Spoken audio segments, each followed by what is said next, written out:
सभी को जय मसीह की। आइए हम लोग भजन संहिता की ओर जाएंगे। जो वचन हम लोग पढ़े थे भजन संहिता 95, उसको हम लोग देखेंगे परमेश्वर की वचन क्या कहता है। आइए उससे पहले हम लोग दुआ करेंगे। अनुग्रहकारी दयालु जीवित परमेश्वर पिता, प्रभु प्रभु तेरे नाम को स्मरण करते हैं, तेरे नाम को जय जयकार करते हैं। प्रभु प्रिय पिता, जो वचन हम लोग पढ़ने में आपने मदद की प्रभु, बोलने और समझने में मदद करें। प्रिय पिता, पवित्र आत्मा की तरह परिचालना करें। सारी आदर सारी महिमा आप ही पाए, प्रार्थना यीशु के नाम से मांगते हैं, आमीन। भजन संहिता 95 हम लोग को ये सिखाता है कि यहाँ पे हम जिस परमेश्वर को जानते हैं और जिस परमेश्वर को हम लोग समझते हैं वो परमेश्वर क्या है, और उस परमेश्वर का बात को अगर नहीं मानते हैं तो परमेश्वर हमको क्या दंड भी दे सकता है। हाँ, इसमें लिखता है, आओ यहोवा के लिए ऊंचे स्वर से गाए और अपने उद्धार की चट्टान का जय जयकार करें। ये सर्वदा होनी चाहिए कि परमेश्वर की हम लोग क्या करेंगे, स्तुति करें, प्रशंसा करें, है कि नहीं। इसीलिए यहाँ पे गीतकार लिखता है, आओ हम यहोवा के लिए ऊंचे स्वर से गाए, अपने उद्धार की चट्टान का जय जयकार करें। यहाँ पे एक सवाल भी होता है कि हम ऊंचे स्वर से क्यों गाएं और जय जयकार क्यों करें। उसके नीचे उसका आंसर है, हम वहाँ देखते हैं। लिखता है, हम धन्यवाद करते हुए उसके सम्मुख आएं और भजन गाते हुए उसका जय जयकार करें। इसलिए करें क्योंकि लिखता है, क्योंकि यहोवा महान ईश्वर है और सब देवताओं के ऊपर महान राजा है। वो कैसा है? सब देवताओं के ऊपर महान राजा। हम कभी ये नहीं कह सकते कि परमेश्वर थोड़ा कम है कि नहीं, क्योंकि हम लोग देखते हैं संसार में बहुत सारे देवता हैं, हर बहुत सारे ताकत हैं, बहुत सारे शक्तियां हैं जगत में, लेकिन उस सब शक्तियों से बढ़कर हमारा परमेश्वर है। तो उसके सामने इसीलिए कहता है कि हम क्या करें, झुक कर दंडवत करें, और उसके सामने जब आते हैं तो ऊंचे स्वर से क्या करें, जय जयकार करें। इसीलिए लिखता है, आओ हम यहोवा के लिए ऊंचे स्वर से गाएं। ये जो गीत है उस परमेश्वर के लिए है जो सबसे शक्तिमान सर्वशक्तिमान परमेश्वर है। और यहाँ लिखता है, पृथ्वी को गहरे स्थान उसी के हाथ में है और पहाड़ों की चोटी भी उसी की है। मतलब ऐसा कोई चीज़ नहीं है जो परमेश्वर ने नहीं बनाया हो सकता है अभी बड़ा फैक्ट्री कचरा डाल के बड़ा पहाड़ भी बना रहे हैं, वो बोले कि ये अंबानी का है और सीएल का है भी बोल भी सकते हैं, लेकिन हम जानते हैं बड़े पहाड़ है कि नहीं, वो परमेश्वर ने बनाया है कि नहीं। आप देखे होंगे जहाँ पे बहुत बड़ा पहाड़ रहेगा वहाँ बड़ा सा झंडा भी रहता कि नहीं रहता है? खंबा जैसे रहेगा तो वो भी रहेगा, और बहुत बड़ा टर्निंग रहेगा तो वहाँ पे भी रहेगा। नाम नहीं ले रहा हूँ, बड़े नाम है, लेकिन यहाँ पे हम लोग देखते हैं कुछ सारी चीज़ को किसने बनाया, परमेश्वर ने, है कि नहीं। आप देखिए जिसमें अच्छा पिकनिक स्पॉट रहेगा, पानी बनी रहेगा, वहाँ पे झंडा गाड़े रहेगा। झंडा गाड़ने का किस बनाने वाला कौन है? बनाने वाला परमेश्वर है कि नहीं। झंडा किसी का भी गाड़ सकते हैं, वो अलग बात है कि गाड़ दे रहा है आदमी, लेकिन बनाने वाला परमेश्वर है। लेकिन यहाँ लिखता है, पृथ्वी के गहरे स्थान उसी के हाथ में है। आज तक मनुष्य समुद्र को नाप नहीं पाया, है कि नहीं। जितना नापते हैं और कुछ साल के बाद और एक जगह में बहुत गड्ढा मिलता है कि नहीं। वो बोलता है कि ये सबसे गड्ढा है, 4 किलोमीटर तक मापे थे, उसके बाद 6 किलोमीटर, अब तो बोलते हैं पता नहीं कितना है कि नहीं। और अभी बोलते हैं कि उसमें एक सुड़ंग है कि दूसरे पार जाता है, ऐसा कुछ होगा क्या? लेकिन परमेश्वर ने जिसको गड्ढा किया उसको कोई मापेगा नहीं। लिखता है यहाँ पे, समुद्र उसके है और उसी ने उसको बनाया, और स्थल भी उसी के हाथ का रचा है। ये सारे परमेश्वर की बनावट है, इसीलिए परमेश्वर के सामने झुकने के लिए कहा गया है कि नहीं। और परमेश्वर के सामने जो नहीं झुकता, इसके नीचे उसका वर्णन है कि नहीं। यहाँ लिखता है, हम जा रहे हैं, क्योंकि वही हमारा परमेश्वर है और हम उसकी चराई की प्रजा और उसके हाथ की भेड़े हैं। और यहाँ हर एक मनुष्य को ये समझना होगा कि परमेश्वर ने हम सबों को कैसे रखा है और उचित तरह से संभाल के रखा है। जैसे भजन संहिता 23 में लिखता है कि वो हरी चराई में हमको लेता है, हर एक चीज़ प्रोवाइड परमेश्वर ही करता है कि नहीं। जैसे यहाँ लिखता है, क्योंकि वही हमारा परमेश्वर है और हम उसके चराई की प्रजा और उसके हाथ की भेड़े हैं। परमेश्वर ने हम लोग को क्या किया है, बनाया है। बाइबल कहता है कि परमेश्वर ने मनुष्य को अपने हाथ से बनाया, लेकिन बाकी जितने चीज़ हम देखते हैं परमेश्वर ने मुख से कह डाला तो वो हो गए। लेकिन मनुष्य एक ऐसा प्राणी है जिसको अपने हाथ से बहुत कष्ट से बनाया हो, लेकिन ये मनुष्य आज क्या करता है, उसका नहीं सुनता। यहाँ लिखा है, भला होता कि आज तुम उसकी बात सुनते, है कि नहीं।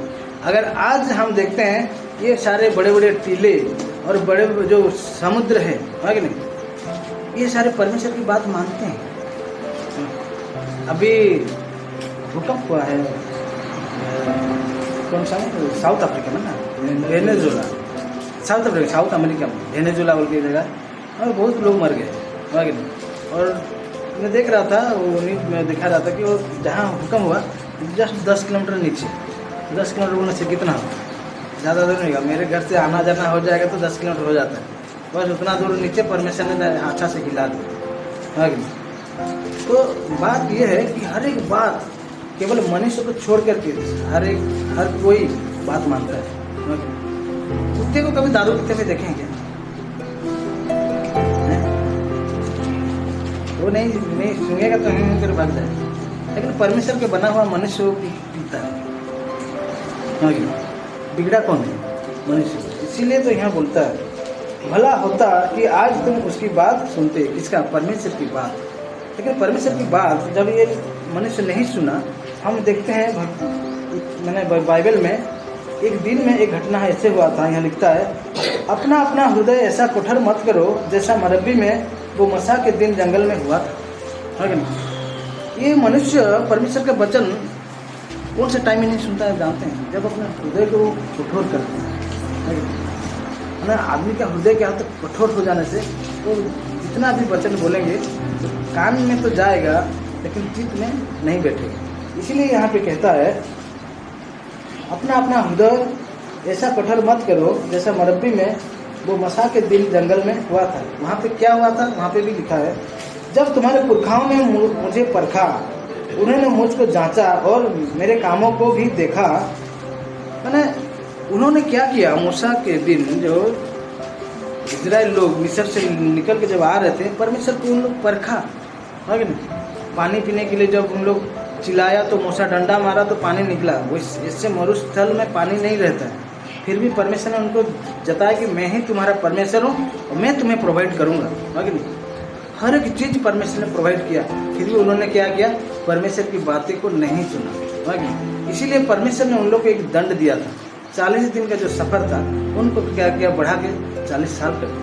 हाँ, वो हमारे जीवन में भी लागू होता है। जब हम परमेश्वर की बात को सही ढंग से नहीं सुनते, जो काम हमारे होने वाला रहता है वो होने वाला नहीं है। परमेश्वर ने एक योजना बनाया है, एक बात है, जब आप मनुष्य होकर के जब एक छोटा सा चीज़ का प्लानिंग बनाते हैं, एक छोटा परिवार जो आपका है उसका आप प्लानिंग बनाते हैं, हम कैसे बच्चों को पढ़ाएंगे, कैसे लिखाएंगे, कैसे आगे बढ़ाएंगे, तो परमेश्वर कितना विचार किया होगा, है कि नहीं। परमेश्वर अपने हाथों से कितना कष्ट से बनाया, उस मनुष्य के लिए परमेश्वर कुछ ना कुछ सोचा होगा। इसीलिए जब हम परमेश्वर की बात नहीं मानते या हृदय कठोर हो जाता है, तब हमारा हर एक काम क्या होता है? बिगड़ता है कि नहीं। हमारा जो प्लानिंग, हमारा जो एम है परमेश्वर ने हमें रखा, वो भी क्या होगा? हम लोग भी ऐसे भटकते रहेंगे। यहाँ जैसे लिखता है, 40 वर्ष तक मैं उस पीढ़ी के लोगों से रूठा रहा और मैंने कहा, ये तो भटकने वाले मन के हैं। मैंने हो सकता है कि परमेश्वर जल्दी ही मतलब मान भी जाते, पर 40 साल तक परमेश्वर ने रूठा रहा। एक दिन का बात नहीं है कि नहीं। जब हम परमेश्वर से इधर उधर होते हैं तो परमेश्वर पता नहीं चलता है कि नहीं। क्योंकि परमेश्वर हमें इतना प्रेम करता है कि एक बार पता भी नहीं चलता कि परमेश्वर हमें रूठा है कि नहीं रूठा है। हमको लगता है कि हाँ, आज का पीड़ा क्या है, हम सह लेंगे, है कि नहीं। लेकिन परमेश्वर क्या करता है? उस समय इतना रूठा था, लोग परमेश्वर के निज लोग थे, है कि नहीं। इस्राएल लोग थे, और हम भी परमेश्वर के निज लोग हैं, पर हम विजाती हैं। हम पे परमेश्वर ने दया किया है, पर अभी तक भी परमेश्वर थोड़ा हमको दया करता है कि नहीं। तो इस दया का हम दुरुपयोग ना करें। जैसे यहाँ लिखता है, और मैंने कहा, यह तो भटकने वाले मन के हैं और इन्होंने मेरे मार्गों को नहीं पहचाना। इस कारण मैंने क्रोध में आकर शपथ खाई कि ये मेरे विश्राम स्थान में कभी प्रवेश न करने पाएंगे, है कि नहीं। मैंने परमेश्वर, देखिए क्या होता है, एक दिन 2 दिन एक आदमी को रिसाएंगे तो सहल है कि नहीं। आदमी हम लोग का भी वही स्वभाव है। मेरे को भी बहुत जो गाली वाली देता है, मैं सहता हूँ। इस बार मैं भी गुस्सा हो जाता हूँ तो बेचारा सामने वाला को दंड हो जाता है कि नहीं। तो हम लोग का भी जैसे स्वभाव है, क्योंकि परमेश्वर ने हम लोग को जब बनाया अपने स्वभाव से बनाया। कुछ स्वभाव हम लोग का भी है, लेकिन हमारा बुरा स्वभाव परमेश्वर का नहीं है। परमेश्वर का स्वभाव हम पे है, लेकिन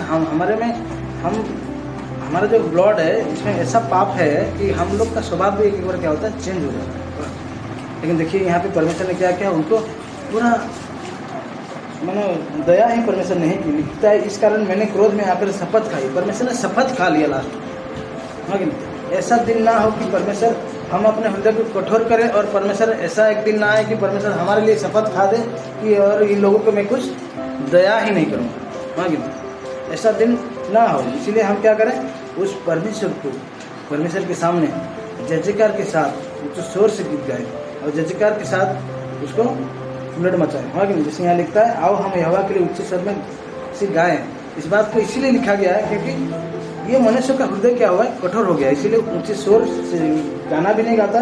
और लिखता है अपने उद्धार की चट्टान का जयकार करें, और वो हृदय जब कठोर हो गया इसलिए वो जयकार भी नहीं कर पा रहा, है कि नहीं। इसीलिए हमारे हृदय को कैसा बनाना चाहिए, नम्र बनाना चाहिए। जब हम नम्र बनाते हैं तो हमारे हृदय में क्या आएगा, एक दूसरे के लिए प्रेम आएगा, है कि नहीं। मैं ज़्यादा कुछ नहीं बोलूँगा, इस वचन के द्वारा प्रभु सभी को आशीष करें। आमीन।